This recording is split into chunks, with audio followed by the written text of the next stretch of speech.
Edgar. Serge, nice to meet you again. Nice to meet you again. It's good to see you again. Definitely. And there's a lot to talk about.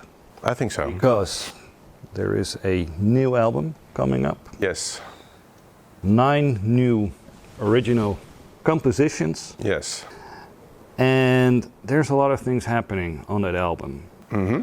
It's not just the music, it goes from jazz to a bit of Latin.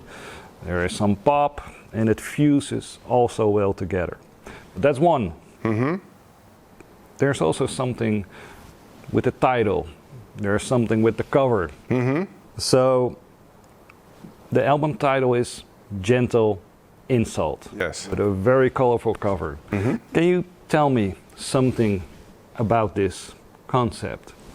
Well, you know, the concept of the gentle insult was already on the shelf for like 10 years, and but I never got, you know, I thought it was a strong concept. It has a kind of ring, right? Because the gentle insult, it doesn't, you know, if you look at it semantically, it's an oxymoron, because an insult cannot be gentle, and at least it seems to exclude each other. And then when I was when we were in the second or third lockdown, then I decided, well, I'm just going to do this album. And this is when I connected to Jeroen and Jorge. And I booked the studio and I started writing, because I knew that if I wouldn't do that, there would never be an album. And the gentle insult, well, it kind of refers to the motto of the album, which is an Indian proverb. Which says, a wise man builds a temple out of the stones his enemy throw at him. So it's a very figuratively speaking motto, you might say. But I think you know what it means is that whatever you get into in life, and also experiences that are not pleasurable or comfortable, you can make it into something different. You can build your own temple with it, you know. I don't mean the word temple literally, but it's something that you put value in, and it's something that, you know, that hopefully adds value to other people. And that is kind of the background to the concept of the album. I see. There's something, I think it's a nice bridge, because when I listen to this song, Kind Man, Mm-hmm. there are like 2 stories connected. Yeah. Because I understand Yes. there is one story about a man who is worrying about mankind and when will they be nice one day. Yeah. And then suddenly, or maybe not so suddenly, because I understand you had a talk, or you were somewhere involved, online meeting with Chick Corea, Yes. and you experienced him as besides the fact that he was an incredible musician, Mm-hmm. but he was also a very, very friendly, very nice man. Yes, he was a very, you know, what I experienced is that he was very willing to share his knowledge, and also very, well, you know, he aimed to inspire other people and other musicians. And that, to me, was the connection between the 2 stories. Yeah. What impresses me is that, you know, you get inspired by these 2 things, and you get behind the piano and you start to translate what you feel into music. Yeah. And it's very clear that there is, you know, there is this melancholic aspect in the music, Yeah. and something very sympathetic, which I think is what you felt for this this online meeting with Yes. Korea. Yeah. It's fascinating. How does it? I try to understand always, how does that work? That, you know, you've been into a situation and then you go behind your piano in your case, and does it just go with the flow then, or how does that work? Yeah, usually if I'm inspired and I have a kind of Do you already hear like a melody? Yeah, or usually I start from the melody always, actually, or I might also start from a groove or from a rhythm, and then a melody might emerge from that. It really depends. But in the case of Kind Man, it was really that I heard a melody. There was really a strong melody, and plus I had a gospel feel with it, because it kind of. To me, it represents the undercurrent of kindness, of understanding, of mutual inspiration, and so these things are connected in my brain musically to each other. Yeah. So I start with the melody, and the chords are not super difficult, but I want to capture a certain atmosphere.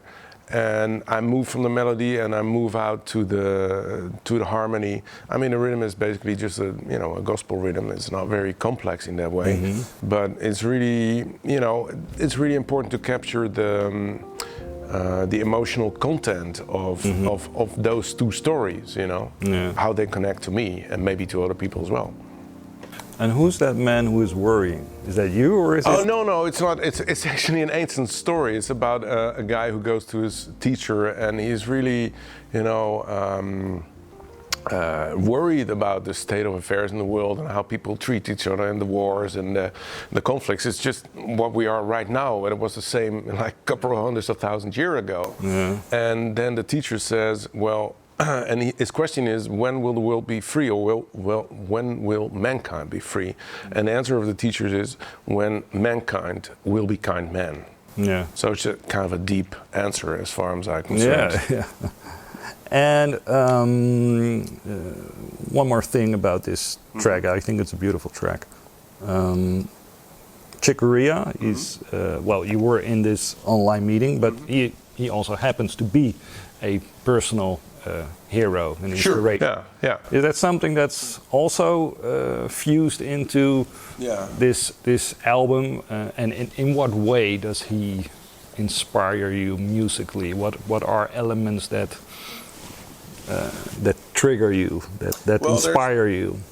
There's actually several elements that slipped in. I mean, I kind of used the semantic wordplay in the first track, which is called Captain Cartel, and it's kind of a word joke with Captain Marvel, which is a Chick Corea composition, but also refers to cartel, which is a kind of buzzword that we hear nowadays all the time. So I kind of fuse those two words together to create something different, something new. It's or at least something that represents, a new connection as well semantically as musically. So that's kind of how I worked for this album specifically. That I was because I started from the theme, from the Gentle Insult, and from that theme, from the concept, I derived the 9 tunes. So I started with the titles, because I wanted to inspire myself to put myself in a certain corner. To look for some combinations that some people might experience as weird or awkward, or it doesn't always make sense, but it has a certain ring to it, and it has a certain atmosphere to it. And I guess this was what I'm looking for, because there's certain influences in the album that came from absurdism and surrealism, and also some wordplay. There's those three factors, and that's the way I did it, how I mixed it. Yeah. We stick to that tune, the first track. All right. Captain Cartel. Mm-hmm. Also the first track that I listened to. And I have to tell you that when I heard the first 30 seconds, I was like, wait a minute, where is this going to? Yeah. Because I felt like that. I didn't know exactly what to do with it. Yeah. And then suddenly, after 30 or 40 seconds, piano kicks in. It was like a sort of a Brubeck push. Yeah, it's a groove. Yeah, it's a groove. Yeah. It has like a city feel. I myself feel like I'm walking in the streets of Manhattan. Yeah. So I always say, if I get that feeling, that's positive. Then bass solo, and it starts flowing like crazy. Yeah. Love it. Thanks. It's like you try to put someone, the listener, not on a good foot. Is there, Yeah, I know what you you- want to yeah, change. You want to create some confusion. It seems like. Yeah, I try to make some musical confusion in a sense that when I write, I try to write pieces that are they have a kind of surprise to it, a kind of edge that you don't suspect when you put it on. I mean, the groove that Captain Cartel starts with is just, you say it's a Chick Corea kind of thing, but then I kind of twist that whole thing around by adding a hook, which is a piano groove, and then the bass solos on top of that, and then we go back to the groove. But the thing is that once you go back to the original groove, then your perception of what that used to be when you heard it for the first time has changed because of the bridge of the groove, and that's what I like to play with. Play with perception of the listener, and add musical elements that have a contents of surprise and putting people on the wrong leg, basically. Yeah, and I love those surprises. And one of those surprises that sometimes kicks in on the album, it's like a sort of a Latin, sounds like even a bit of a Brazilian feel. For example, in Resurrection, there is this like with this whistle element. There is something like Tanya Maria in it. Yeah, it's definitely a Latin vibe. Well, I started out writing the tune, and it started out as a hard bop tune. And so cool, we have a hard bop tune, but then I want to kind of take it to the next level. And we could have done just the theme and solo on it, and it would have been cool. But I wanted to also to switch gears musically. So, for instance, the piano solo starts faster than the theme, and then we have a completely free drum solo by Jorge Rossy, which is absolutely great, and then the theme comes back, but in a different groove, with a Latin groove, as you say, maybe a Brazilian groove, and also the chords are different. So I'm putting on kind of juxtaposing the same melody, but with different chords.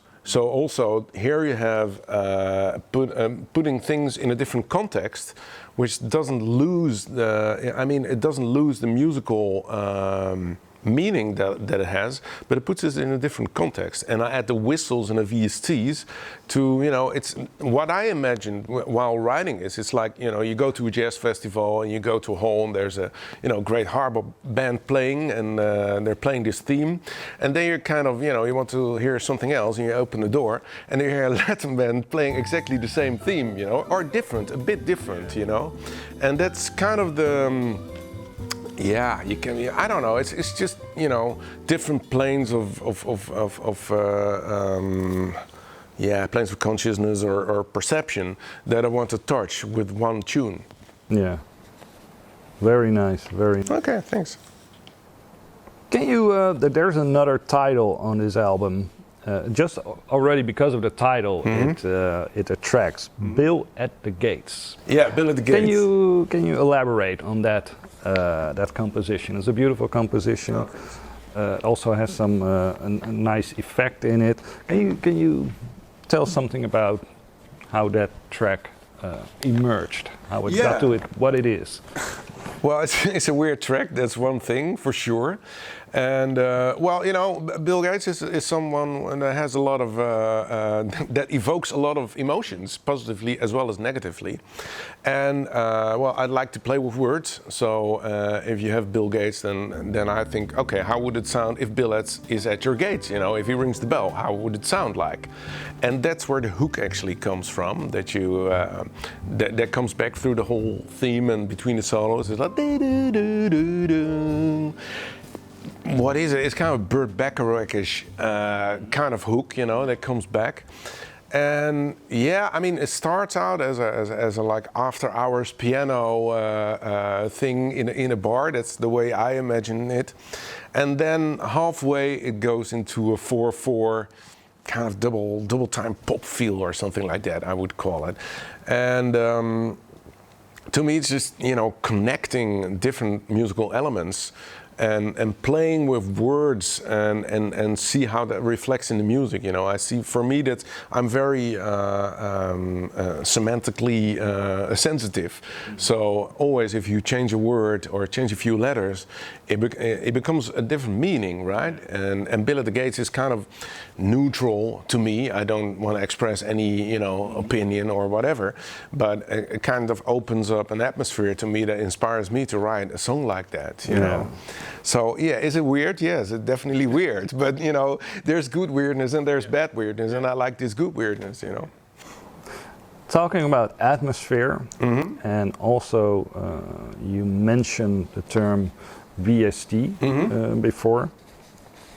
I'm very interested in that technology, that studio technology, and you applied this technology on the album. Could you explain a little bit more about that?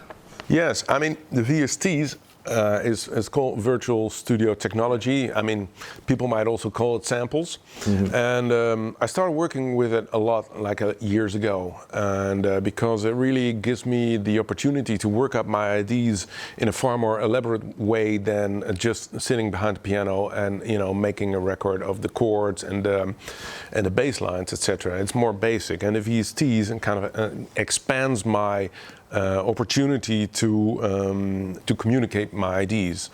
And so I used VSTs as well for the pre-production as the post-production. And the pre-production means actually in the preparation of the recording. And I knew that there was going to be little time for preparing. We only did one rehearsal, and if I didn't give the musicians the right, you know, oral impression of what I wanted to have, it was going to be very laborious, and I would have to explain everything how I wanted it, you know, during the rehearsal, and it would be a lot of music to digest for the musician. So I wanted to make it easy. And I made for every tune I made a score, of course, but I also made a sound file with VSTs, just to make it completely clear on the concept that I had in mind. And I have to say that helped a lot in terms of communicating, that you don't have to go over how you see this. And I mean, a G major is not a G major in every situation. You know, it depends how you want to make it ring, or how you want to make it sound. And then we recorded it without the VSTs. It was just a trio recording with grand piano and Rhodes. And I used that basis to put VSTs on it afterwards. So I added, for instance, Hammond B3, I added flutes, I added whistles, choirs, and because I wanted to thicken the sound of the album, I wanted to make it more contemporary, and I wanted to make it more like a band sound. And I think that worked very well in combination with the mixing, and you know, I don't know what your opinion, but it doesn't, you know, specifically sound like a jazz trio. I mean, there's a jazz trio underneath, you know. Exactly. It adds to what I said in the introduction. There's a lot of things happening on this album because, yeah, you were the three of you, but it sounds bigger. Yeah. There's more happening around the instruments that you're playing. So I think it's very impressive what you have created by adding those VSTs. It's Oh, thanks. I mean, I think this new technology is kind of interesting. But it blends very well. Yeah, it's not like it's not artificial. No.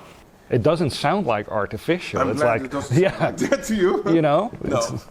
Well, it has to do that, you know, the quality of the VSTs has increased enormously in the last couple of years, and I'm not afraid to put you know, a Celeste in like I did Bill the Gates, because it adds really specific flavor to the tune that you know otherwise would be unattainable if I would have to hire all these musicians and a Celeste and a studio. You know, the record would have been, the cost would have been through the roof. It's completely but you know, I like the idea of what I call hybrid producing. So we took the the live studio recording as a basis, and I kind of wrapped the VSTs around it.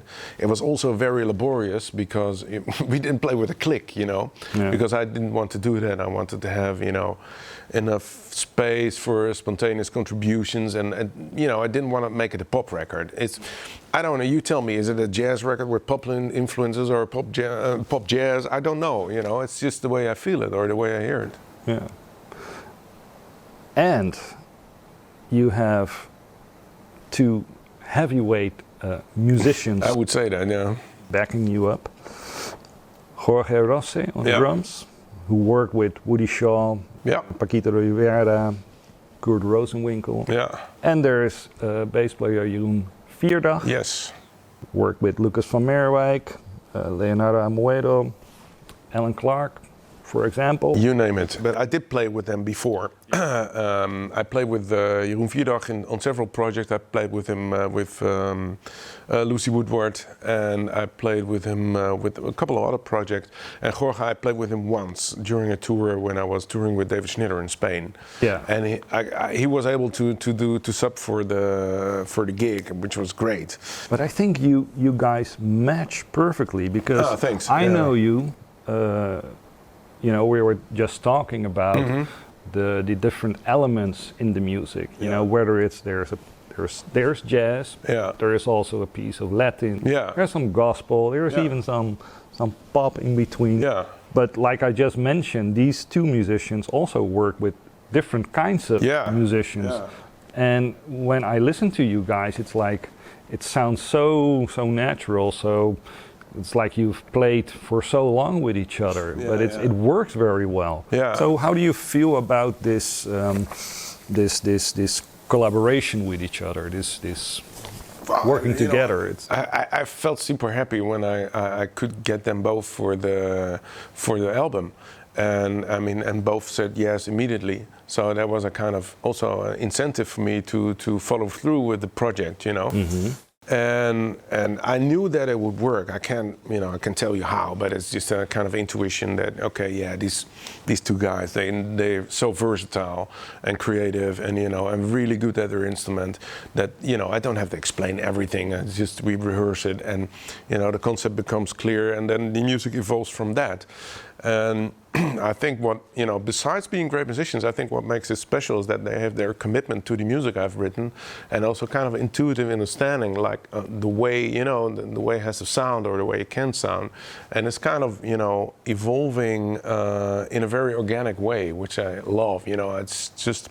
One rehearsal was enough, apparently. Yeah, one rehearsal was more than enough, yeah. With the preparation of the VSTs, of course, just to, form an oral image of what I had in mind.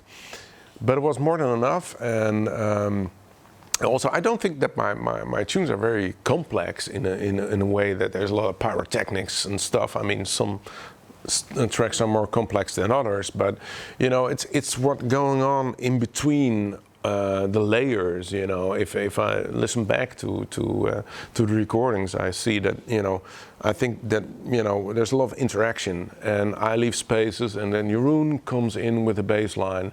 It kind of comes in at the right moment, and and Jorge, the way he plays one thing that's really amazes me is that he never plays a pattern on the cymbal, for instance. It's not like some drummers, if you tell them to play Latin, they start with a cascarao or whatever Brazilian pattern. But it's every hit on the cymbal is different. It sounds different. It's constantly evolving sound-wise, and the swing is incredible, I think. So for me it was really a blessing to work with these guys, and I knew it would work just from the start. Yeah, and if I refer to the last track on the album, it seems you're very content with the result of the album. I love it when a plan comes together, and we've just talked about all these elements and how it works all so well. Mm-hmm. It catches the intention immediately when I listen to the music. Cool. Yeah. So. You've been longer in this music business. How do you put this album, this project, into, well, all the rest of the projects that you've done. I think this is a wonderful project. Thanks. Well, I think this is my most personal album till now.